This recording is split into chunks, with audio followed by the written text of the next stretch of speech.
Hello everyone and welcome to my channel, and today I'll be reading a multi-characters listener by me, so let's get into it. Cyno. You and him weren't dating yet.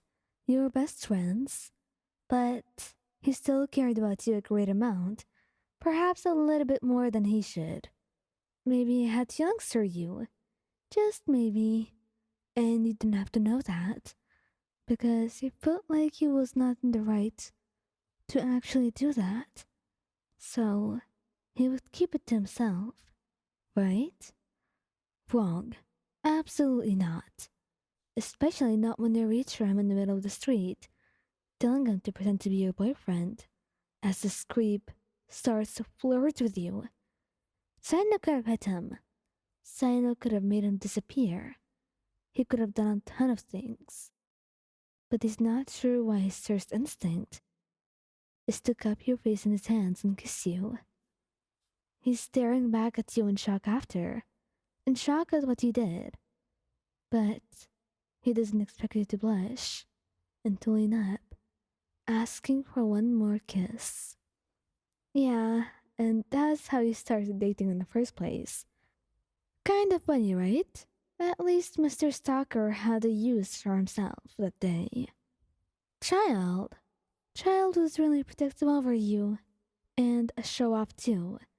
So you can just imagine what would happen if someone was looking at you or stalking you and Child was right there.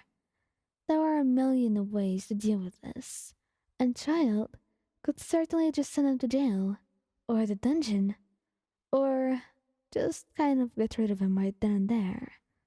But he likes to do this instead, teasing you as he cups your face in his hands and telling you how beautiful you are, looking at the guy out of the corner of his eye as he kissed you. And he's not shy. No, not at all. In fact, he's quite shameless, because the next thing he does is, well, he kind of slaps your ass a little bit, making you blush brightly, and pout at him. And then he carries you, telling you that he has to take you home now, because it was late and all. And the guy is fuming. But can he do anything? Absolutely not. And the glare that Child sends him makes him freeze in place from how cold it is. And he kind of regrets stalking anyone or flirting with any other girl on the street after that. Child can be quite creepy when he wants, just not with you at all. Albedo. Albedo's such a sweetheart, and sometimes he can be quite shameless. So that's kind of why, when he sees someone trying to hit on you, he steps in front of you, giving the man a look that says, "I'm her boyfriend," without him actually needing to. And that's when he turns around, telling you that he was just mistaken, and that guy certainly had somewhere else to go. And then you ask him if he was right, as he bends to kiss you, telling you that you've got nothing to worry about. And the guy apologizes, because Albedo's right there. And with the way Albedo was looking at him, it was not very safe to deny him anything he said. In fact, he felt like he was being very sneakily threatened. So he just had to go with whatever Albedo wanted, if only for his own safety and will to live. Venti. Oh, Venti was not violent at all, so this is probably why he does this in the first place.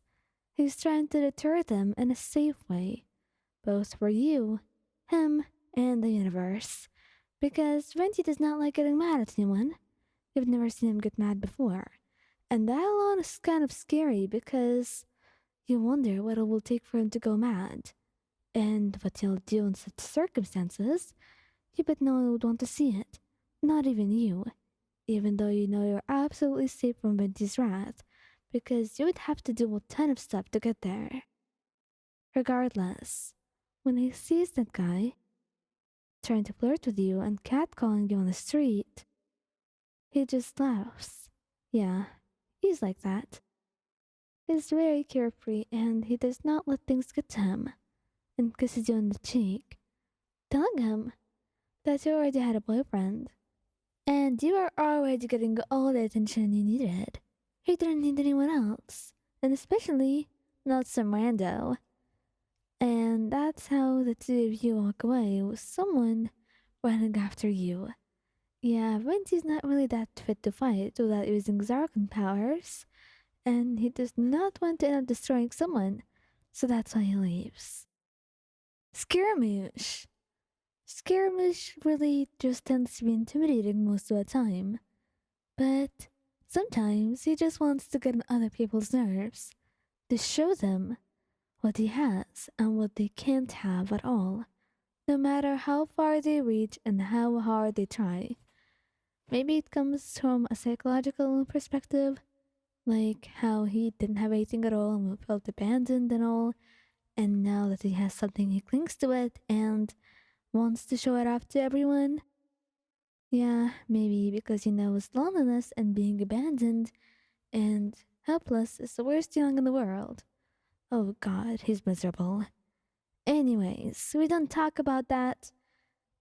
And once he sees that guy flirting with you, he just asks you if you need anything else from the restaurant, putting an arm around your waist and cupping your face in his hand, kissing you softly and giving him a look as he talks to you so sweetly, so gently, and you didn't even notice how he was looking at the other man. And honestly, he kind of enjoyed it. He liked making people suffer sometimes, especially if they were that annoying. It was honestly that guy's fault. Can you see? Tighnari. Tighnari is really calm and he knows how to be collected when anything upsets him. So this is not new territory for him, because he's dealt with a lot of sages from the academia, and if anything, his anger levels and blood pressure has been way higher when dealing with them than this random stalker. If only just because their experiments endanger hundreds of people. As for you, he knows you can deal with this. He's very powerful, and he doesn't need to use his power even most of the time. So the only thing that annoys him is that Scum's utter disrespect to you, but he'll make up for it. And once he sees him looking at you, he tells him, hey, she has a boyfriend. And of course, the idiot denies it, asking him who. So that's why Tighnari pulls him for a kiss, smiling. Me. Any questions? He says, giving him a smug smirk, before the guy seems to be embarrassed and walks away. And the two of you laugh about it when you're going home. And it does make sure to spoil you and make you your favorite food that day. Because honestly, people like these are just the worst. And he wants to make up for you having to encounter such a bad person like that.